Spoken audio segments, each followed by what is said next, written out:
In a land where the ground bleeds black gold, every dream comes with a price.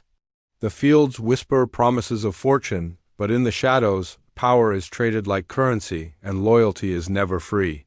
When the drills start turning, the battle begins not just for oil, but for control, for dominance, and for survival. The story opens in the barren stretches of Texas, where the horizon burns with the fire of oil rigs standing like giants against the sky.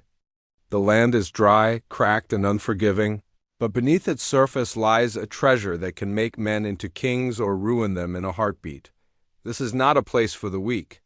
It is a place where hunger for power lives in the bones of every man who sets foot on it. At the center of this world is a new oil strike, a discovery big enough to change everything. The whispers spread, fast land deeds, drilling rights, contracts signed in back rooms with handshakes that hide knives. For some, it's a chance to escape poverty. For others, it's a chance to build empires. But greed has a way of twisting ambition into something darker.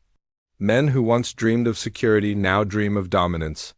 Families who once prayed for survival now fight for control. It begins with promises. Landowners are promised wealth beyond their imagination. Workers are promised steady pay for dangerous labor. Politicians are promised influence that stretches far beyond the state. But behind every promise is a lie, and behind every smile is a scheme. A landman walks the line between truth and deception, convincing desperate families to sign away their rights for pennies, while corporate giants prepare to drill billions from beneath their feet. And in this world, trust is a fragile thing. One word whispered to the wrong man can destroy decades of work. One deal broken can start a chain of violence that doesn't stop until someone is left bleeding in the dirt.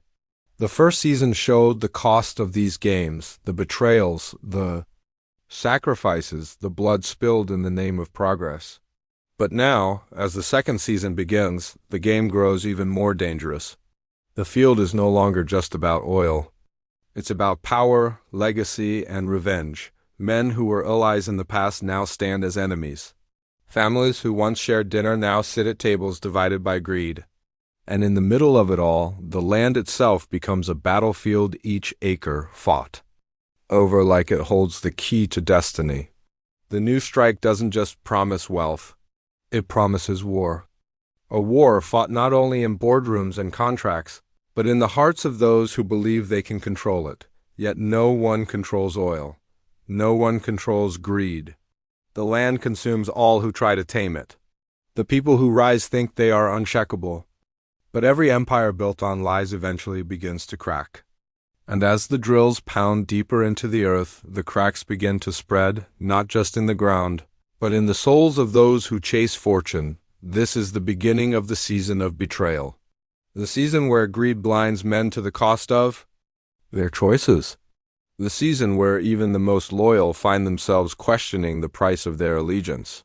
The oil flows, the money stacks, and the bottoms fall. And as the smoke rises over the horizon, one truth becomes clear. This land doesn't belong to the people who live on it. It belongs to the ones willing to take it. No matter the cost, power never arrives gently. It crashes in like a storm. In the world of oil, power is not only about money. It is about who bends and who breaks, who commands and who obeys. Season 2 begins to unravel the truth that the land was never just about drilling rights or contracts. It is about dominance over every man, woman, and family tied to this soil. At first, it looks like business. Boardrooms filled with sharp suits, polished shoes, and silver tongues. Behind closed doors, men shake hands and smile as though the world is theirs. But under the surface, those smiles hide sharpened teeth. Every agreement carries an unspoken threat. Every signature is a chain, binding people tighter to forces they can neither see nor fight. The oil field becomes a stage, and the actors are no longer just workers and owners. They are pawns, kings, and traitors in a drama of survival. The new strike draws vultures from every corner. Politicians arrive, not with concern for the land or its people, but with pockets wide open, ready to be filled. Out-of-state corporations send their emissaries, men who talk softly but carry promises, laced with poison. Local leaders, once respected in their communities, find themselves caught in the lure of quick wealth, their loyalty divided between the neighbors they grew up with and the corporations that now own their futures. Tensions grow heavy, pressing down on every town, every household.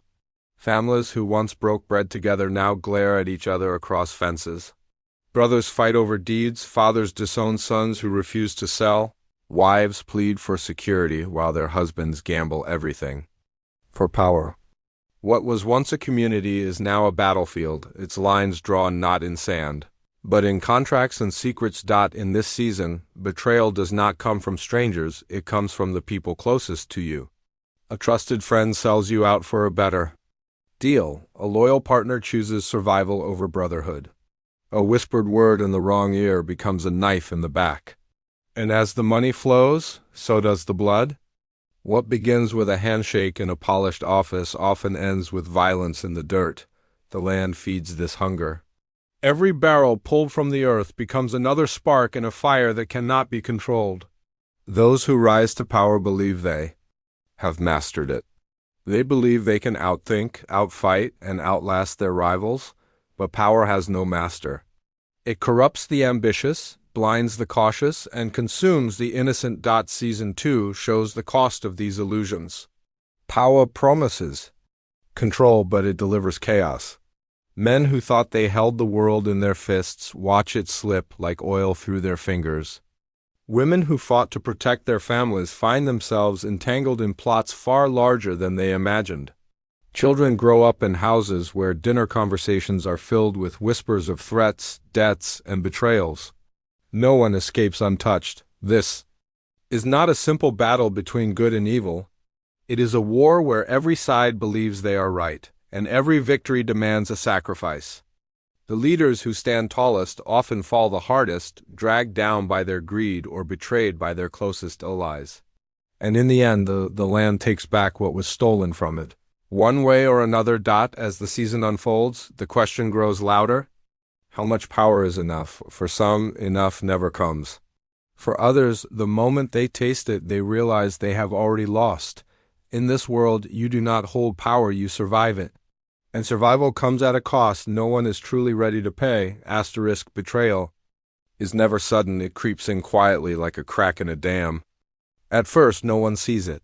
A lie told with a straight face. A deal signed in secret. A promise made with no intention of keeping it. By the time the truth is revealed, the damage is already done. Trust, once broken, cannot be patched, and the flood of consequences drowns everyone in its path. Season 2 dives into this spiral, showing how betrayal is not just an act, it is a disease. It spreads from one person to another until no bond is safe, no alliance unshaken. Those who once swore loyalty discover that survival demands deception. Husbands betray wives, selling out their land for cash under the table. Brothers turn against brothers, each believing they deserve more of the fortune. Friends who once risked their lives for each other now see one another as stepping stones to power. The oil industry thrives on these fractures. Corporations know that loyalty has a price and they are willing to pay it.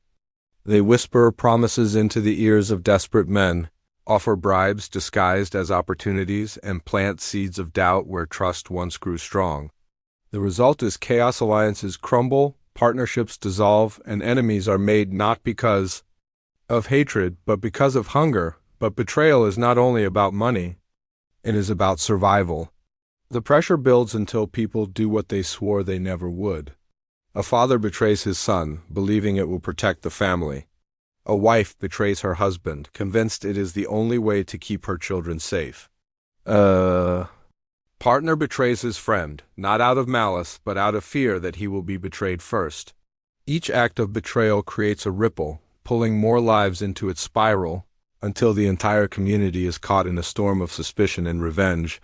And revenge is the sharpest edge of betrayal. Once a man realizes he has been deceived, he no longer plays by the rules. Contracts mean nothing, promises mean less, and the only language left is violence.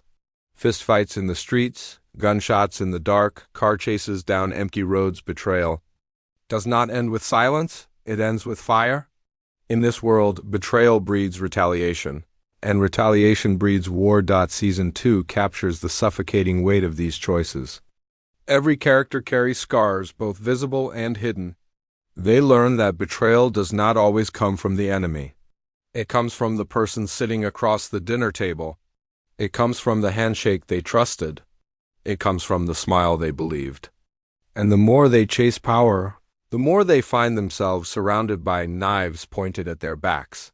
Yet the most haunting part of betrayal is not the act itself, it is the aftermath. Once trust is broken, even reconciliation feels hollow. Families gather for holidays, but every glance across the table is filled with suspicion. Partners return to business, but every meeting is shadowed by doubt.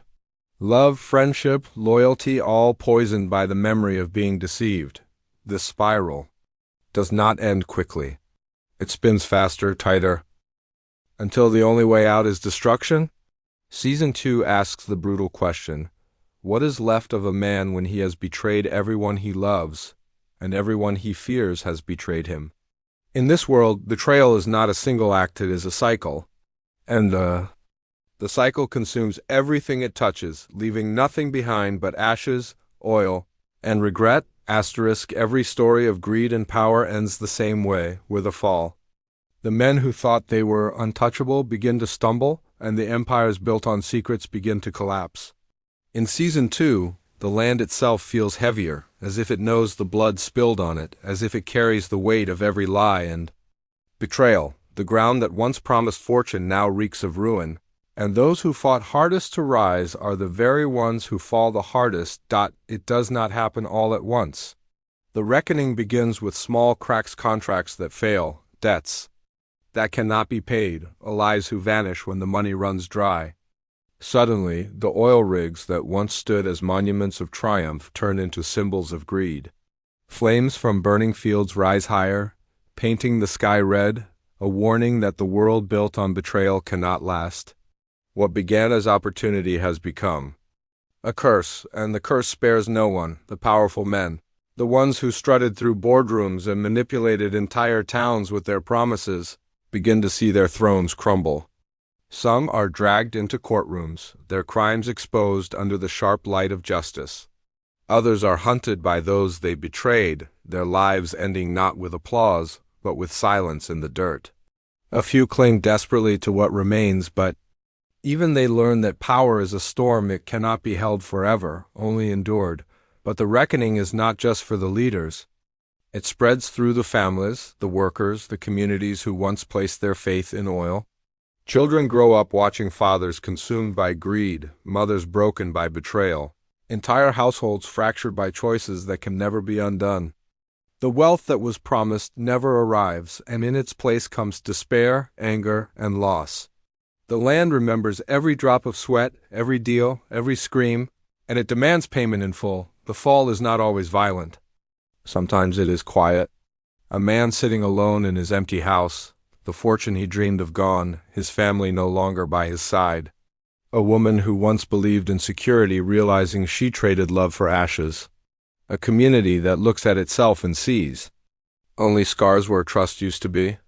Season 2 shows that destruction is not only measured in explosions and bullets, but in the silence left after the storm, and yet, within the ruin, there is also a kind of truth. Betrayal has burned away illusions. Greed has revealed the cost of ambition. Power has shown its true face, that it is not something a man can own, but something that owns him. The reckoning strips everything bare, leaving only the raw essence of what remains. Who a person truly is when the masks are gone, when the money is worthless, when the lies no longer matter. For some, the reckoning is a chance for redemption. They see the wreckage of their choices and seek to rebuild, to rise not with greed but with honesty. But redemption in this world is rare, and it comes at a price as steep as betrayal itself. For others, the fall is final. There is no return, no rebuilding. They are swallowed by the very greed they fed, their names forgotten as quickly as their fortunes. As the season closes, the message becomes clear. This is not a story of winners and losers.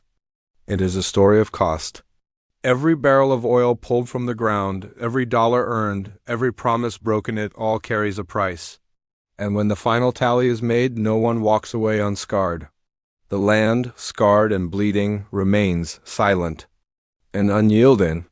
The people, broken and hardened, learn that greed, power, and betrayal always come full circle.